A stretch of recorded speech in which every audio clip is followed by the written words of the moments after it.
Hi, welcome to the Shepherd's Rest Dog Talk. This is episode 69A. I'm Cam and this is Julie. This week's Torah portion, big chunk again. It is Genesis 12 to the end of Genesis 17. A lot's going on. I know. It's just like where to begin, where to start. If you have a chance, you want to go back and look at last year's Dog Talk. We cover a lot of things. I do not plan on touching on those things again. I'm going to try to go a little bit more as we've been looking at the bigger picture, kind of more of the patterns, and also looking at the mitzvot that are available. This week we have one, and that is the circumcision. Other than that, it kind of, all of Genesis really kind of touches on, I guess it gives an overarching understanding of what we see later written in stone as what the commandments will look like.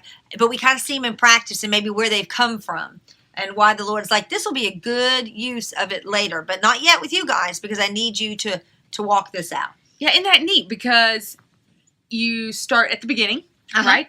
And like you said, we get an overarching view, little by little. And then when they go into the wilderness, here you go. Right, do exactly. them all. And then when you go into the land, do all the commands. Right. So isn't that kind of where we're at? We're kind of like in Genesis. We're starting over.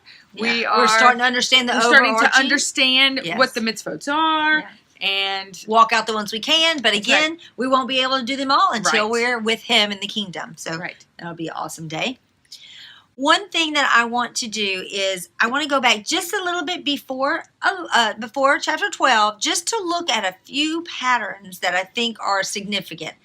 As we know, everything that Abraham does as children of Abraham, his people are going to do, all right? So Messiah does them also. Not only does Messiah fulfill what Moses did, but he fulfills what Abraham did. Many of those things overlap because Moses is a child of Abraham, so he looks like that.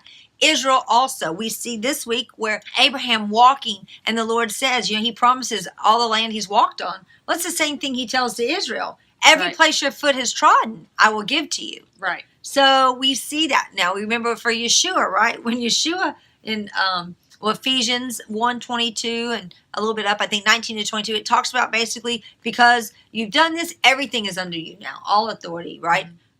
Everything is his. So we kind of see where it goes. You have this much, you have this much, you have this much. All right. Oh, and isn't that neat? Because, like you said, the children of Israel, everywhere their feet has trodden, I know where you're going. So you do? Yeah, go ahead. Because, all right. Well, now us being grafted in Israel, we're global. Yes. 4 corners of the world. So when Yeshua does return, it's all his. Of course. All right. See, I was like, Even though he physically didn't come, No, but his body did. His body did. And his body is doing that right now. Yeah. I like that. Yeah. Good stuff.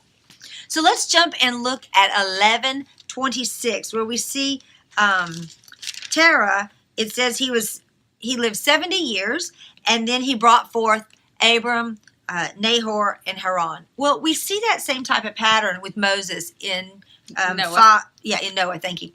With Noah in 532, where it says, and Noah was 500 years old, and then he enlists 3 sons. Then in chapter 9, towards the end, I think it's 29, it says, and these are the days of Noah, and Noah died. It doesn't say, like all the other in the genealogy, that he lived and had more sons and daughters, okay? That doesn't mean that Noah didn't have other sons and daughters. What it means is those that 3 are important. Yeah, those 3 are the real only issue, all right? Well, same thing here with Terah. Everyone before Terah is having their kids in their 30s, which I find is interesting. Everybody else is in a variety of ages. But this one, they're all in their 30s. I don't know the real significance, but I'm telling you, there's something. Then Nahor at 29 has Terah.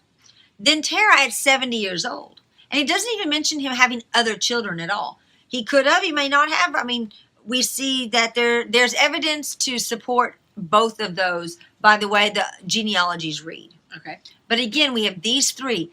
We have them in an order of significance. Abram first. All right. Yet, what's interesting is we see in 27, it says, and Haran brought forth Lot. The first one he speaks of having children is Haran. Well, if we look back at the pattern, the first one in chapter 10 that they speak of having children was the eldest. Okay. So it could be little hints showing us that Abram was not the eldest. Mm-hmm. All right. He was just the most significant. Yes, most significant. Now, are they a year apart of each? I would assume when the Lord gives them 3 names like that they're bam, bam, bam kids. Someone asked if they could be triplets. Absolutely, they could be triplets. I mean, there's never thought of that. Yeah, I wouldn't rule that out either. So we have a lot of options here, a lot of possibilities, and we don't know the answer to either of them or any of them. The significance of us bringing this up is because while Noah was the redeemer, okay, for the world to come in and now start setting up and ruling the world as it goes forth from after the flood, we have the same idea here with Abraham, or Abram at this time, that he's going to go in and now set up the people of God, those who are going to come out of the world. Yes. It's a new era, okay? We had discussed before in Genesis 7:13 where it says on this same day that is the day or the signal, the code word that shows one era is ending but a new era is beginning. Mm-hmm. That does not remove everything that was learned from the first era. It just continues on.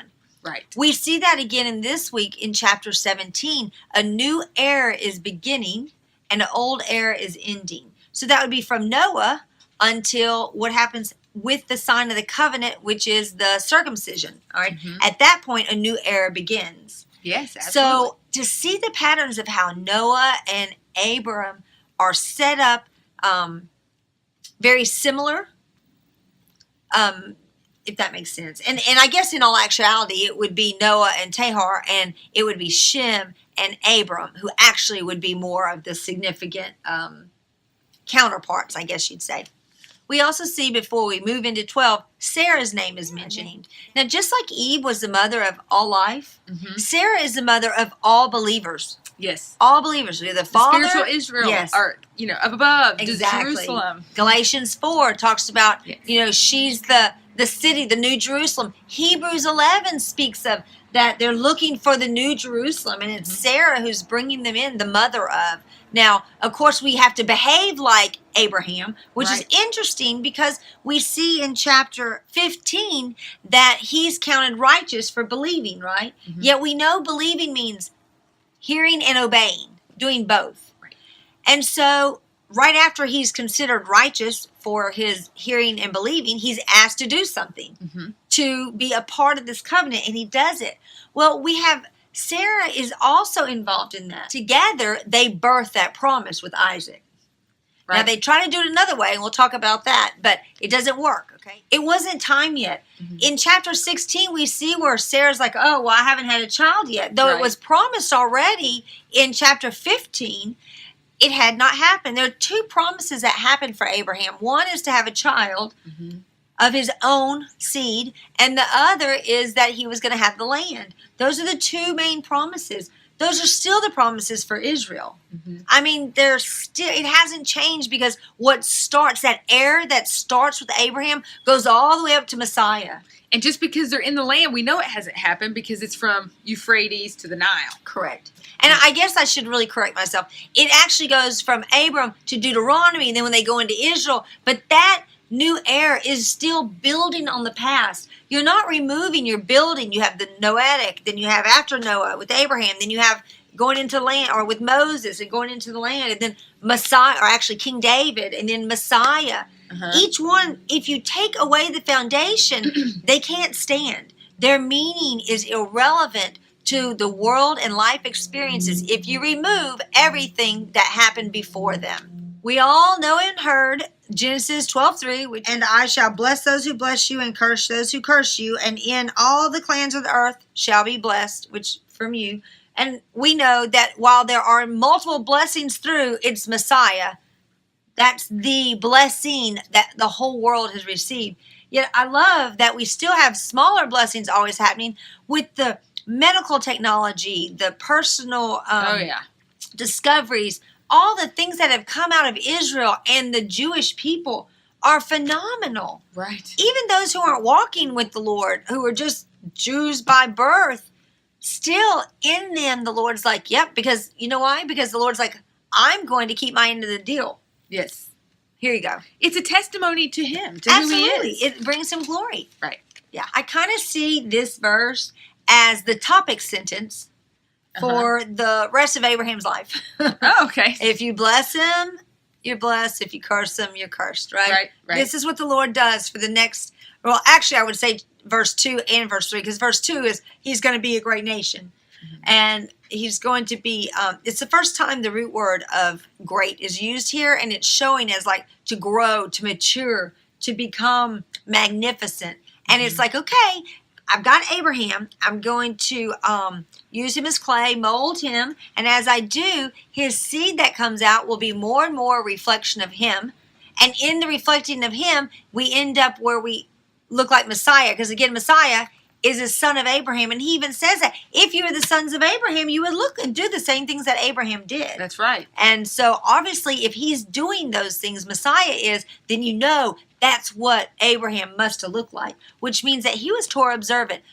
Though there was no written Torah yet, as far as like it's given to the nation, there is the Torah. And we'll see in chapter 26 later that he is accredited for keeping those things.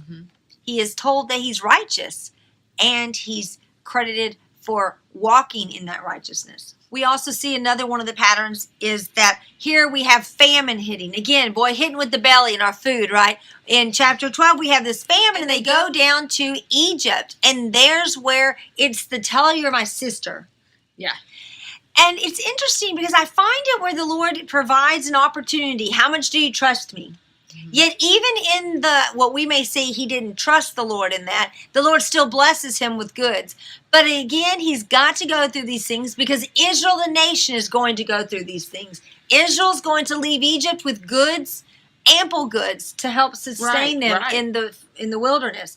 Well, chapter 13:8, we see another overarching theme, I think, and that is where you have Abram and Lot, all right? You have the two of them, and there's strife between their men.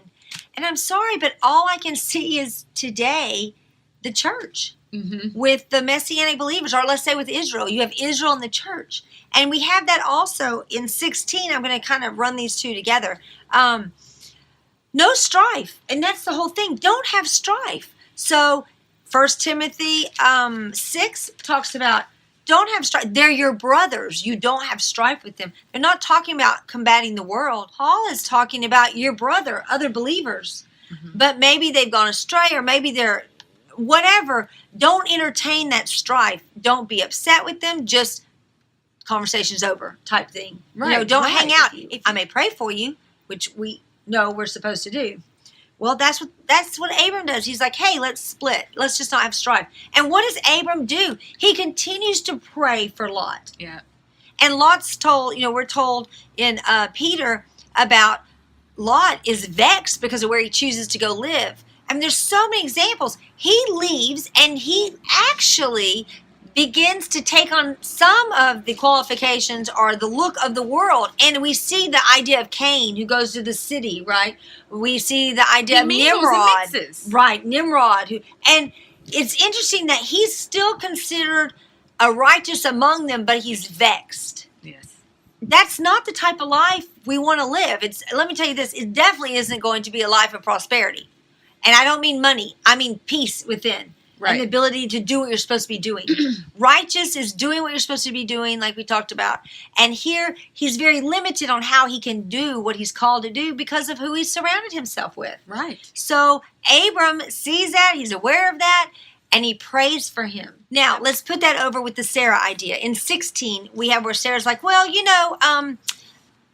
the Lord hasn't given me a child yet, but he promised you. It's been 10 years, so I'm going to give you my maiden, Hagar. So Sarah's like, from this woman, she can help me build up my kingdom, or not my kingdom, but the family. But what happens is when that blessing is given to Hagar, she now mocks Sarah.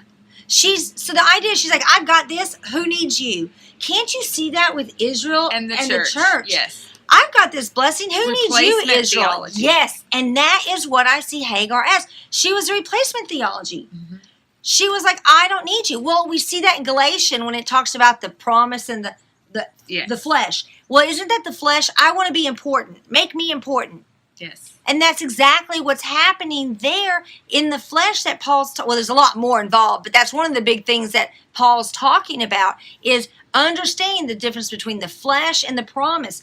Here the flesh is trying to take over. Mm-hmm. And the Lord's like, That's why in 17 he guarantees, no, it's going to be with the seed with Sarah, your seed with Sarah. That's my promise. Yeah, my agreement was between you two. Because we also know from chapter 17, verse 16, where the Lord's not just promising that Abraham was going to have nations, but Sarah too. And this is so important.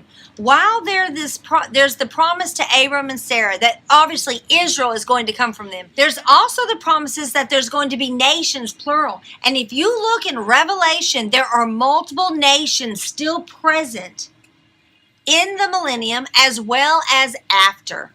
In eternity, there are nations. Because Abram is not just promised that just Israel will, but all of his seed is going to have an opportunity to come in. But of all his seed, there's the one that will stand. Isn't that the way the Lord said that here's all of Israel, yet here's the priest, here's the high priest? There's always that hierarchy.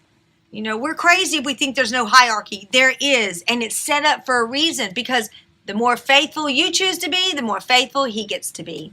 But the difference in that hierarchy is it's set up by the Lord. Oh, not by man. Not by man. Absolutely. You know what I mean? Yes. And that's where we get into trouble, is we try to usurp his hierarchy and Just make our own. Right. And say, well, we're just doing what he does. Right. And aren't we, isn't that just kind of making ourselves God? Yeah. And couldn't you almost say that's kind of what Hagar did?